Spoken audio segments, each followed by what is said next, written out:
신학에 보면은 하나님의 속성이라는 것이 있어요.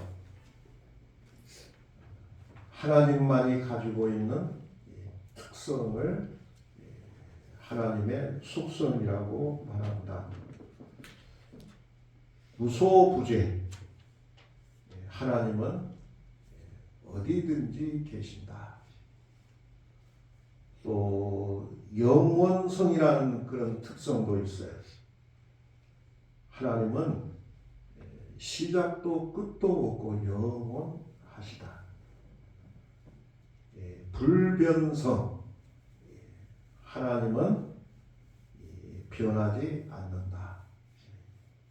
그리고 또 하나가 오늘 우리가 말할 전능성이에요. 전능하신 하나님.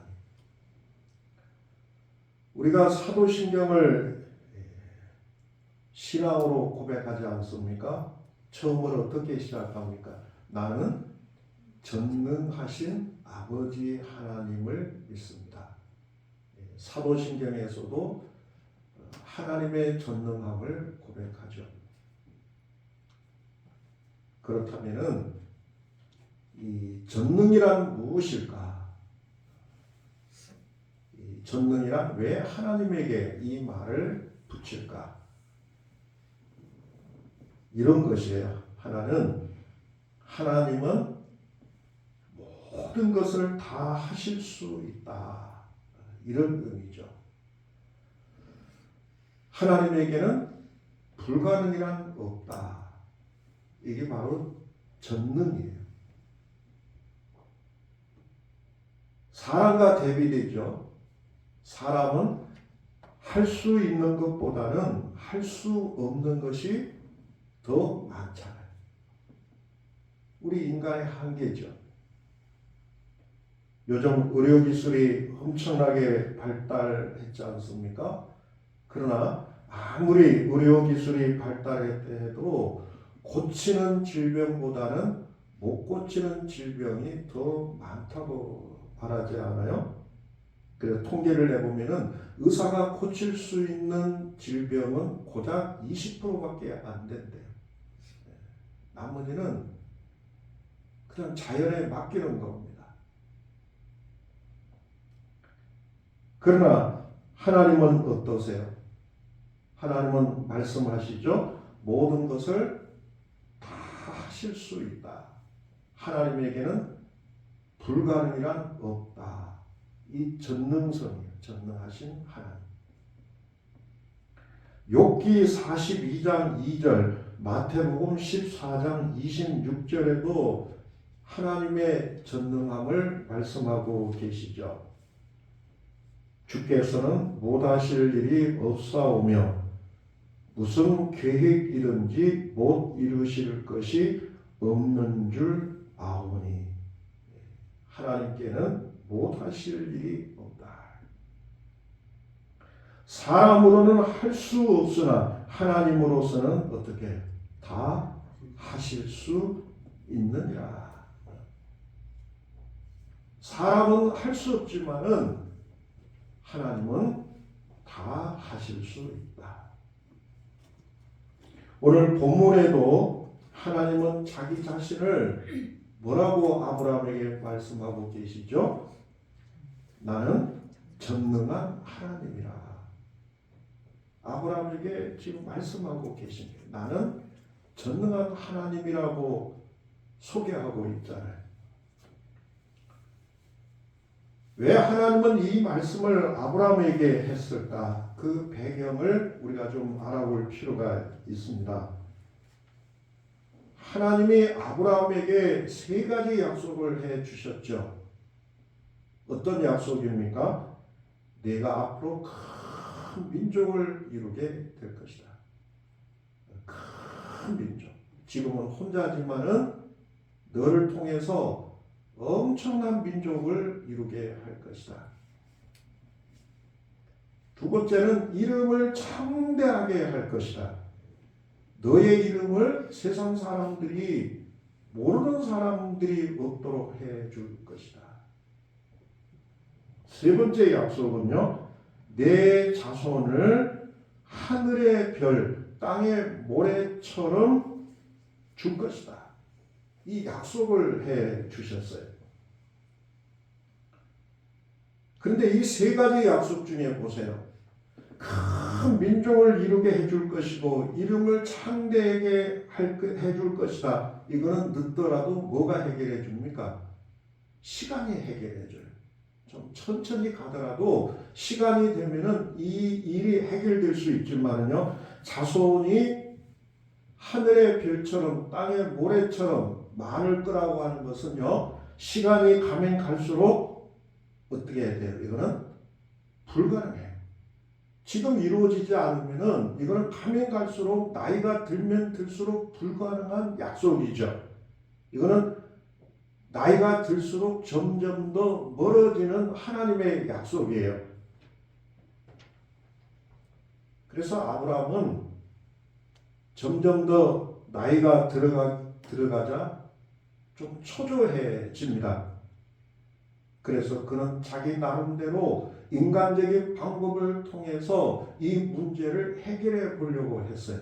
그 첫 번째 시도가요, 자기 집에 데리고 있던 아주 충실하고 성실한 종이 있었죠. 엘리에셀이에요. 그래서 엘리에셀을 내가 이만큼 나이도 들고 후손이 없으니까 엘리에셀을 상속자로 세워야 되겠다. 그런 마음을 가져요. 그런데 하나님은 아브라함에게 말해요. 아니다. 내 몸에서 난 자가 너의 상속자가 될 것이다. 내 몸에서 나와야 된다. 좀 더 기다리죠. 그런데도 하나님은 아무 응답이 없습니다. 그때 그는 이런 생각을 해요. 자기 집에 함께 있는 조카 롯을 양자로 세우려고 합니다. 근데 롯이 어떻게 됩니까? 결혼하고 어느 정도 되니까 아브라함을 떠나서 소돔성으로 이사를 가버리잖아요. 자연스럽게 그냥 떠나버려요. 대를 이을 수가 없는 거예요. 시간은 점점 더 흘러가죠. 함께 살고 있는 부인, 아내 된 사라가 자기 자신도 초조해지죠. 아마 자기에게 문제가 있다고 생각하는 것 같아요. 그래서 남편 아브라함에게 권면을 하지 않습니까? 여보, 우리 집에 데리고 있는 여종 하갈이 있잖아요. 하갈을 통해서 아들을 낳으면 어떻겠느냐. 아브라함은 그 의견을, 권면을 받아들이죠. 그런 생각을 한 것 같아요. 이것도 한 방법이 될 수가 있겠구나. 나이는 점점 들어가고 이대로 끊어진 것보다는 이런 방법을 통해서도 어떻게 하든지 아들을 낳았으면 좋겠다 생각을 하고는요, 이제 동침을 하잖아요. 그리고 하갈의 몸에서 누가 태어납니까? 이스마엘이 태어나게 되죠. 이스마엘이라고 하는 이름의 뜻이 뭔 줄 아세요? 하나님이 들으셨다. 어떤 생각이? 하나님이 내 소원을 들어주셨구나. 기가 막히구나. 이것도 하나의 방법이었는데 하나님이 내 마음을 아시고 하갈을 통해서 이 소원을 들어주셨구나. 하나님의 뜻으로 그는 받아들였죠. 그런데 아브라함의 이런 행동이 하나님께서는 기뻐하셨습니까? 마음에 안 들었습니까? 굉장히 마음에 안 들었어요. 불신앙으로 생각하셨어요. 그래서 아브라함에게 징계를 하나 내립니다. 그 징계는요, 아브라함에게 하나님께서 침묵을 하시죠. 침묵이란 뭡니까? 아브라함과 하나님 사이의 관계가 멀어졌다는 거예요. 부부관계도 또 사람 관계 속에서도 서로 말하지 않는다는 것은 관계가 멀어졌다는 거잖아요. 몇 년 동안 하나님이 아브라함에게 침묵을 하셨을까요? 13년. 창세기 16장 16절에 나오죠. 아브라함에게 이스마엘을 낳을 때에 아브라함이 86세였고, 그리고 17장 1절 아브라함에게 다시 나타날 때가 몇 년이었다고요? 99세.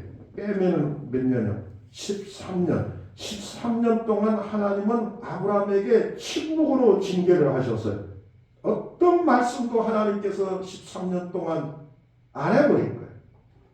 하나님이 굉장히 마음을 닫아버린 거예요. 인간적으로는 아들을 낳아서 굉장히 기뻤지만 그 기쁨도 잠깐이고 하나님과의 관계는 완전히 멀어져 버린 겁니다. 아브라함의 인생에 있어서 가장 힘든 시기였다고 생각해요. 이런 13년의 긴 침묵을 깨고 하나님께서 아브라함에게 이제 나타나잖아요. 그런데 보세요. 13년 만에 나타나시는 하나님께서 아브라함에게 하신 첫 말씀이 뭡니까? 오늘 첫 말씀이 뭐예요? 나는 전능한 하나님이다. 첫 번째 하신 말씀.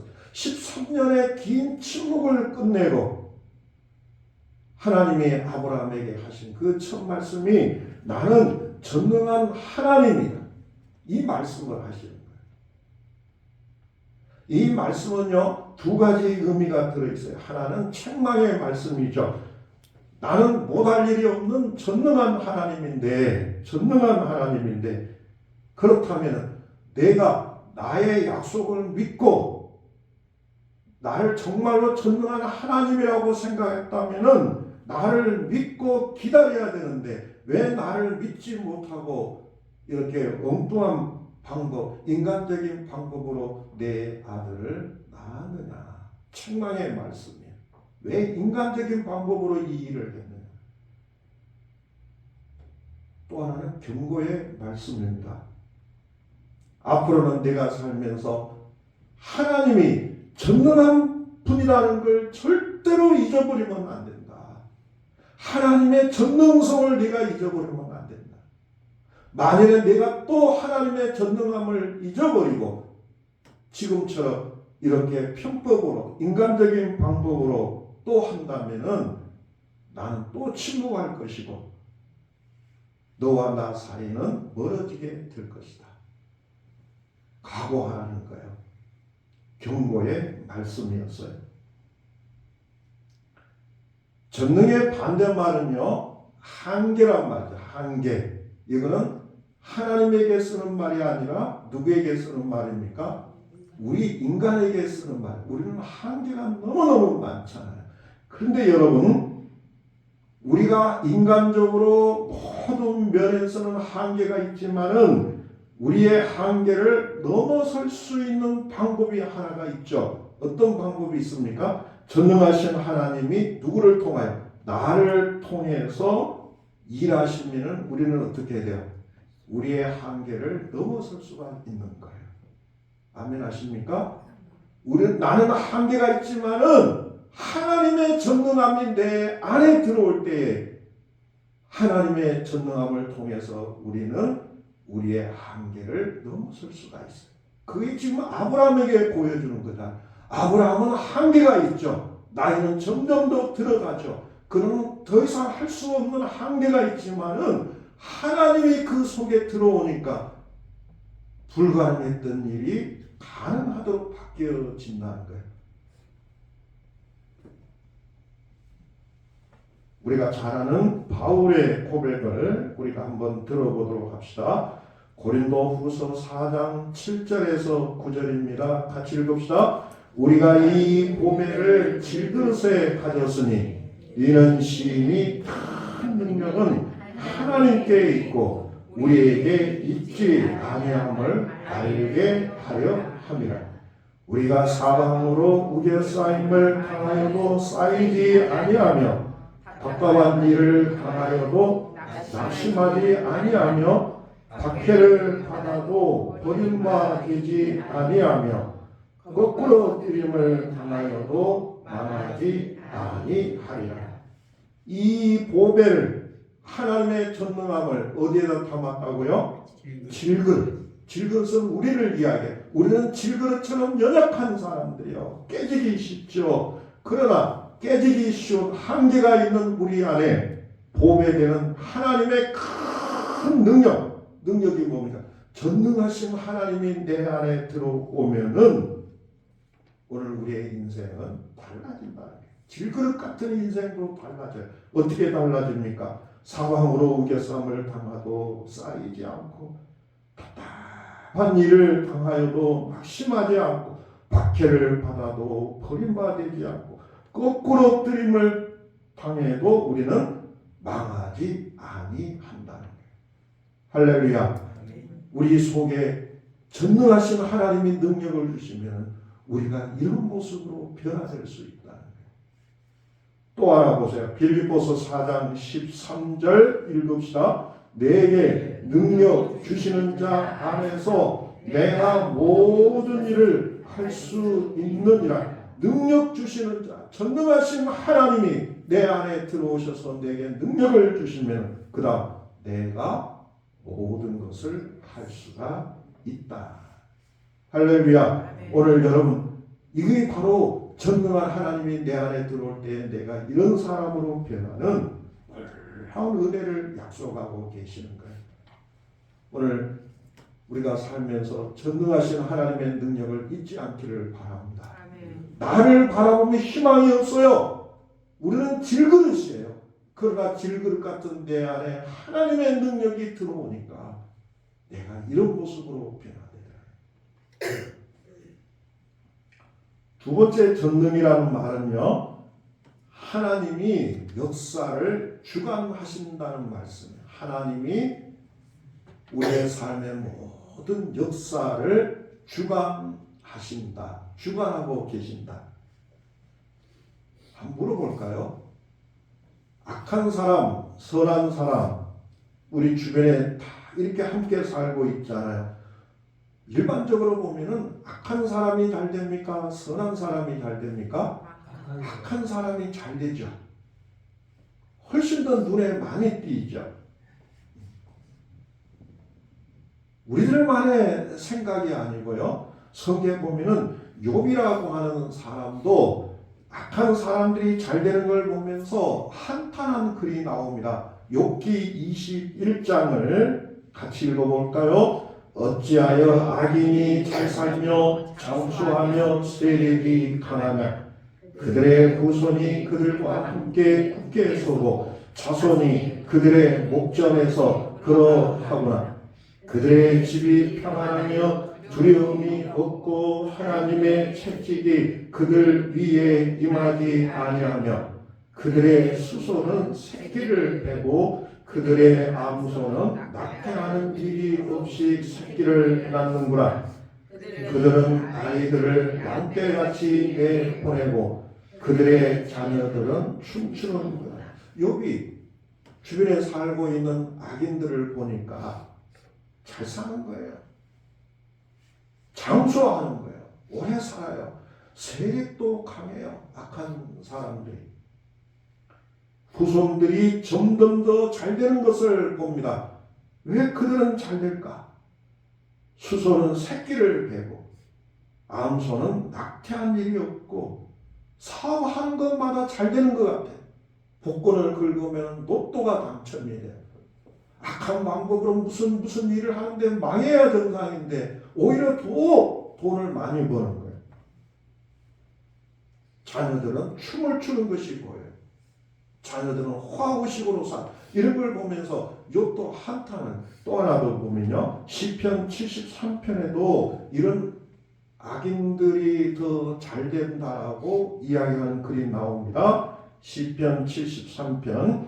그들은 죽을 때에도 고통이 없고 그 힘이 강건하며 사람들이 당하는 고난이 그들에게는 없고 사람들이 당하는 재앙도 그들에게는 없나니 이들은 악인이라도 항상 평안하고 재물은 더욱 불어나는. 그들은 악인들을 말해요.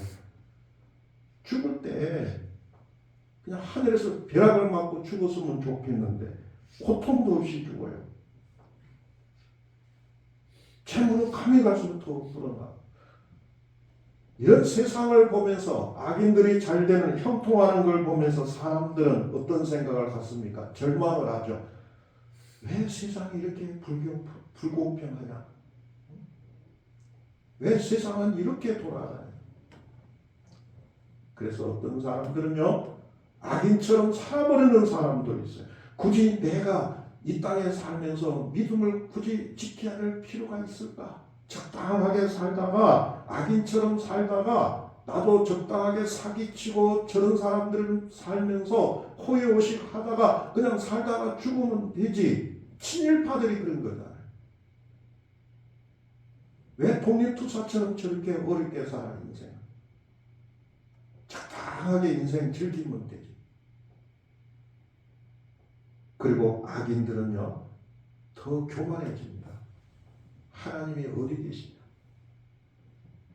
제가 유튜브 하나 보면서 놀라 자빠질 뻔했어요. 어떤 사람이 유튜브에 그 실제로 찍었어요. 하늘을 보면서 하나님 계시면 이 시간에 나에게 벼락을 내리마. 그걸 올렸더라고요. 아기들은 이렇게 교만해집니다. 하나님이 정말 계신다면 한번 나를 죽여봐.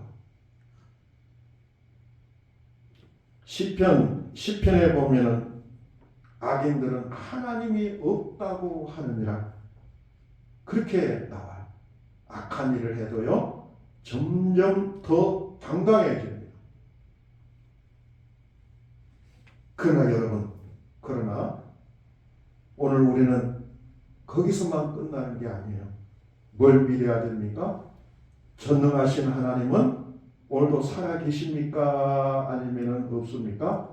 살아계시고 오늘 흘러가는 이 역사를 그냥 내버려 두는 것 같지만은 이 역사의 모든 것들을 누가 다스리고 계신다고요?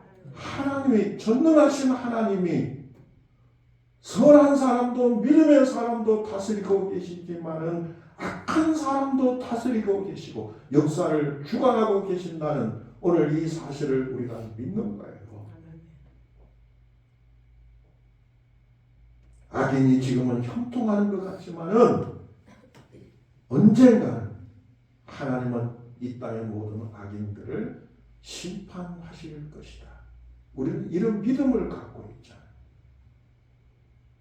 서양 격언에 보면 이런 격언이 있습니다. 하나님의 심판의 수레바퀴는 천천히 돌아가지만 결국은 모두를 심판하신다. 옛날 그 수레바퀴 있잖아요. 요즘은 차가 쏜살같이 가지만은요. 옛날 수레바퀴는 어때요? 천천히 돌아가요. 물레방아도 그러잖아요. 그러나 그 속에는 모든 곡식들을 어떻게 합니까? 다 가루로 만들 것처럼. 전능하신 하나님은 시간이 걸린 것 같지만은 언젠가는 악인들을 모두 다 심판하실 것이다. 왜요? 하나님이 전능하시고 역사를 주관하시기 때문에. 시편 73편을요. 우리가 앞에서 읽었던 말씀은 전반부에 나오는 말씀인데요. 이제 후반부에 가게 되면은 시편 73편의 기자는요. 마지막에 이런 고백을 합니다. 같이 읽어봅시다. 시작. 하나님의 성소에 들어갈 때에야 그들의 종말을 내가 깨달았나이다. 주께서 참으로 그들을 미끄러운 곳에 두시며 파멸에 던지시니 그들이 어찌하여 그리 갑자기 항폐되었는가 놀랄 정도로 그들은 전멸하였나이다. 어디에 들어갈 때요? 성소에, 하나님의 성전에 뭐하러 들어갔겠어요? 예배 드리러 들어갈 때, 기도할 때 그들의 종말, 악인들의 종말을 내가 깨달았다. 아마 내 73편을 썼던 기자는요, 처음에 굉장히 고통스러웠던 것. 왜 세상이 이렇게 악하게 돌아가고 악인들이 형통하는가? 막 세상에서는 그런 고민을 않고 막 불평도 했던 것 같아. 그런데 성전에 들어가서 하나님 앞에 예배 드리려고 앉아 있는데 세미한 음성이 그에게 들려온 거예요. 그게 뭐예요? 주께서 참으로 그들을 미끄러운 곳에 두신다. 악인들을 미끄러운 곳에 두시고 파멸에 던지시고 그들은 갑자기 항폐되고 놀랄 정도로 하나님은 그들을 전멸하였나이다. 시킨다는 것이 깨달아진 거예요. 예배드릴 때. 예배드릴 때. 그래서 잠언 24장에 뭐라 그럽니까? 악인의 형통을 부러워하라 부러워하지 말아라. 부러워하지 말아라. 그들은 다 불에 타고 없어질 존재들이다. 요즘 우리나라 정권도 그러잖아요. 5년 중에 절반 갔어요. 처음에는 굉장하고 답답했죠. 그런데 2년 반 되니까 벌써부터 무너지는 저것을 우리가 보게 되잖아요. 나타나는 여러 가지들, 무속적인 것들, 그것이 판을 치고 잘 되는 것 같아도 아니에요. 하나님은, 우리는 훗날 역사가 말할 거예요. 하나님께서 공중에 올려놓고 심판하는 걸 사람들에게 보여줄 거라고 생각합니다. 하나님의 심판을 너희들이 봐라. 너희들이 앞으로 누구를 택해야 되는지 우리 민족에게 가르쳐주는 시청각 교육이라고 생각해요. 하나님은 악인을 절대로 오래 두지 않고 때가 되면 철저하게 심판해 가신, 오늘 우리가 이 사실을 잊어서는 안 돼요.